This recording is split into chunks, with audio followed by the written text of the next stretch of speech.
بسم اللہ الرحمن الرحیم۔ السلام علیکم ناظرین، آج 10 دسمبر بروز جمعرات سعودیہ کی تازہ ترین خبروں کے ساتھ بسمہ نیوز سے آپ کو خوش آمدید۔ اگر آپ سعودیہ کی تازہ ترین خبروں سے باخبر رہنا چاہتے ہیں تو بسمہ نیوز کو سبسکرائب کر دیں اور بیل آئیکن کو پریس کر دیں۔ حرم میں کرین گرنے کے مقدمے کا فیصلہ، ملزمان بری۔ مکہ مکرمہ میں فوجداری عدالت نے سانحہ حرم کرین کے حوالے سے تازہ فیصلے 13 ملزمان کو الزامات سے بری کر دیا۔ بری کیے جانے کے فیصلے میں بن لادن گروپ بھی شامل ہے۔ فیصلے میں کہا گیا ہے کہ ملزمان پر فرد جرم ثابت نہیں ہوئی۔ کیس اپیل کورٹ کو ارسال کر دیا گیا، جہاں اس پر مزید بحث کر کے فیصلہ صادر کیا جائے گا۔ عربی روزنامے عکاظ کے مطابق کیس میں محکمہ موسمیات کی رپورٹ کو بنیاد بناتے ہوئے کہا گیا تھا کہ جس روز سانحہ ہوا، محکمہ کی جانب سے ایسی کوئی اطلاع نہیں تھی کہ طوفانی ہوائیں چلیں گی، نہ ہی محکمہ کی جانب سے کسی قسم کی احتیاطی تدابیر اختیار کرنے کے حوالے سے انتباہ دیا گیا تھا۔ یاد رہے 11 ستمبر 2015 کو جمعے کی شام سانحہ حرم کرین پیش آیا تھا، جس میں 108 سے زائد افراد جان بحق اور 238 زخمی ہوئے تھے۔ سانحہ حرم کرین کی وسیع پیمانے پر تحقیقات کا حکم صادر کیا گیا تھا۔ مدینہ منورہ میں جرائم پیشہ گروہ گرفتار۔ مدینہ منورہ میں پولیس نے چوری اور جیب تراشی کے الزام میں 4 شہریوں کو گرفتار کر لیا۔ ویب نیوز آجل نے ریجنل پولیس ترجمان کرنل حسین القحطانی کے حوالے سے بتایا ہے کہ پولیس ٹیم نے چوری اور جیب تراشی کی متعدد وارداتوں میں ملوث ملزمان کو گرفتار کر لیا، جن کے بارے میں مختلف تھانوں میں رپورٹ درج تھی۔ ترجمان کا کہنا تھا کہ ملزمان سے تحقیقات جاری ہیں۔ ابتدائی معلومات کے مطابق ملزمان نے 2,70,000 ریال سے زائد رقم چرانے کا بھی اعتراف کیا ہے۔ سعودی عرب میں آج کہاں کہاں بارش ہوگی۔ محکمہ موسمیات نے باہا کے رہائشیوں کو انتباہ جاری کیا ہے کہ آج رات 9 بجے تک موسم غیر یقینی رہے گا۔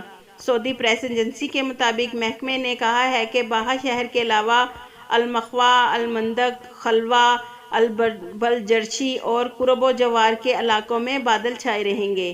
اس کے باعث گرج چمک کے ساتھ موسلادھار بارش متوقع ہے، جبکہ تیز ہوا کا بھی امکان ہے۔ شمالی علاقوں میں دھند چھائی رہے گی، جس کے باعث حد نگاہ متاثر ہو سکتی ہے۔ ادھر محکمہ موسمیات اور فلکی علوم کے ماہر عبدالعزیز الحسینی نے کہا ہے کہ آج جمعرات سے ہفتہ تک رات کو سردی جبکہ دن میں موسم درمیانہ ہوگا۔ انہوں نے کہا ہے کہ ریاض، قصیم، نجران، شمالی حدود، تبوک، الجوف اور حائل میں رات کو سردی زیادہ ہوگی، جبکہ مشرقی ریجن اور مدینہ منورہ میں رات کے وقت موسم سردی مائل ہوگا۔ سعودی عرب میں اسکول کب کھلیں گے؟ کورونا وائرس کی وجہ سے سعودی عرب میں تعلیمی ادارے بند ہیں اور ان کے کھولے جانے کے بارے میں تاحال فیصلہ نہیں کیا گیا۔ وبائی مرض کے بعد سے تاحال آن لائن ایجوکیشن جاری ہے۔ مملکت کے نظام کے تحت متعلقہ وزارتیں قومی معاملات میں مشاورت کے بعد ہی مشترکہ طور پر فیصلہ کرتی ہیں، جس میں تمام پہلوؤں پر غور کیا جاتا ہے۔ اس حوالے سے روزانہ کی بنیاد پر جاری ہونے والی کورونا رپورٹ کا جائزہ متعلقہ ادارے لیتے ہیں، جس کی بنیاد پر فیصلے کیے جاتے ہیں۔ قائرین کی جانب سے مختلف موضوعات پر سوال ارسالات کیے جاتے ہیں، جن کے جوابات حاضر خدمت ہیں۔ سبی احمد، سعودی عرب میں فارماسسٹ کا لائسنس کیسے حاصل کیا جا سکتا ہے؟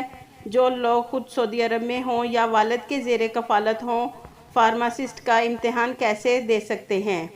جواب: فارماسسٹ کا شعبہ وزارت صحت کے تحت آتا ہے، جس کے لیے کم از کم بی فارمیسی کی ڈگری لازمی ہے۔ متعلقہ ڈگری کے بغیر فارماسسٹ کا لائسنس حاصل نہیں کیا جا سکتا۔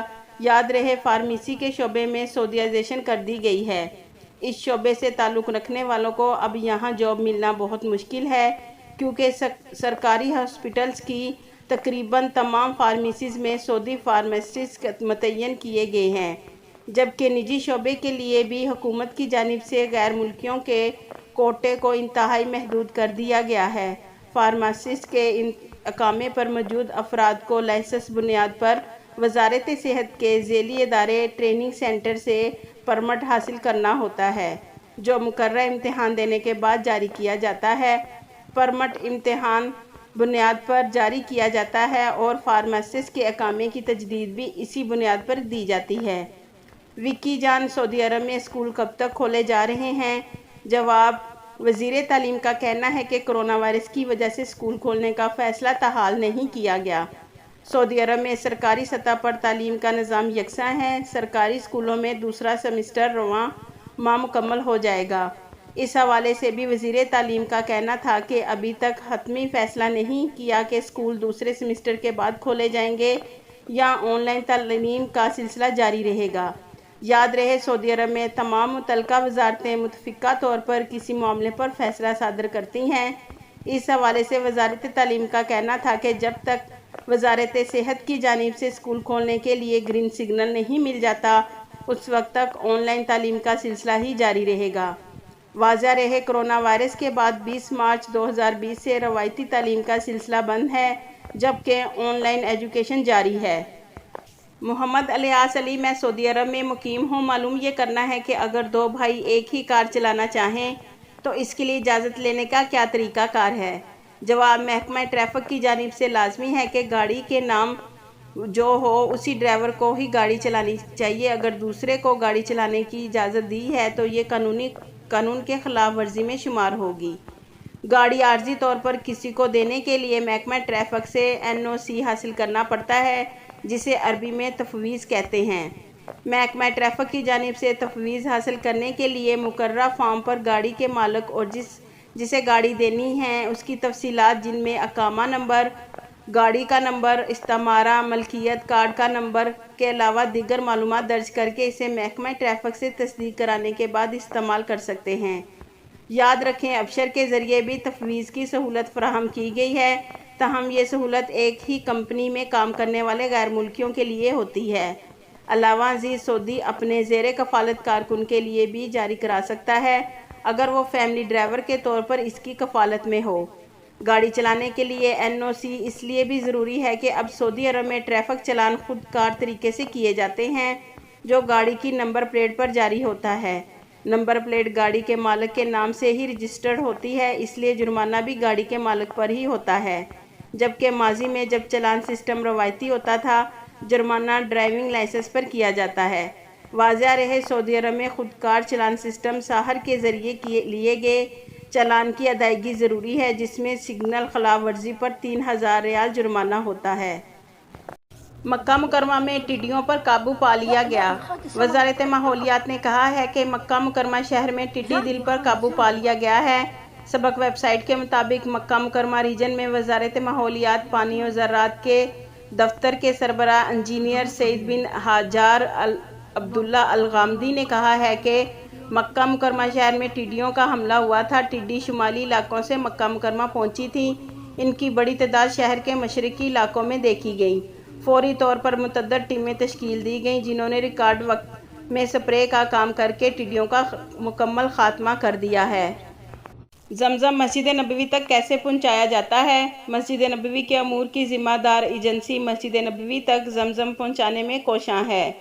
کرونا وائرس کے دوران ایجنسی نے یہ کام جان فشانی کے ساتھ کیا ہے۔ مسجد الحرام سے مسجد نبوی تک روزانہ 421 کلومیٹر کی مسافت طے کر کے زمزم پہنچایا جاتا ہے۔ یہ 29 ٹینکروں کے ذریعے 150 ٹن روزانہ منتقل کیا جاتا ہے۔ یہ ٹینکر خاص اسٹیل کے ذریعے تیار کیے گئے ہیں۔ رمضان المبارک اور ایام حج میں یہ 300 ٹن ہو جاتا ہے۔ ایجنسی یہ یقینی بناتی ہے کہ زمزم منتقل کرنے میں مکمل احتیاط برتی جائے، اس لیے زمزم بھرنے اور خالی کرنے کی جگہوں پر بہترین انتظامات کیے گئے ہیں۔ زمزم پہنچانے کے بعد اسے لیبارٹری میں ٹیسٹ کیا جاتا ہے۔ محکمہ آبپاشی کی جانب سے کرونا وائرس کے دوران ہاسپٹلز کے عملے کے لیے 2400 طبی ٹیموں کے ملازمین کے لیے 1200 بوتلیں، جبکہ سیکیورٹی اہلکاروں کے لیے 14400 زمزم کی بوتلیں تقسیم کی گئی ہیں۔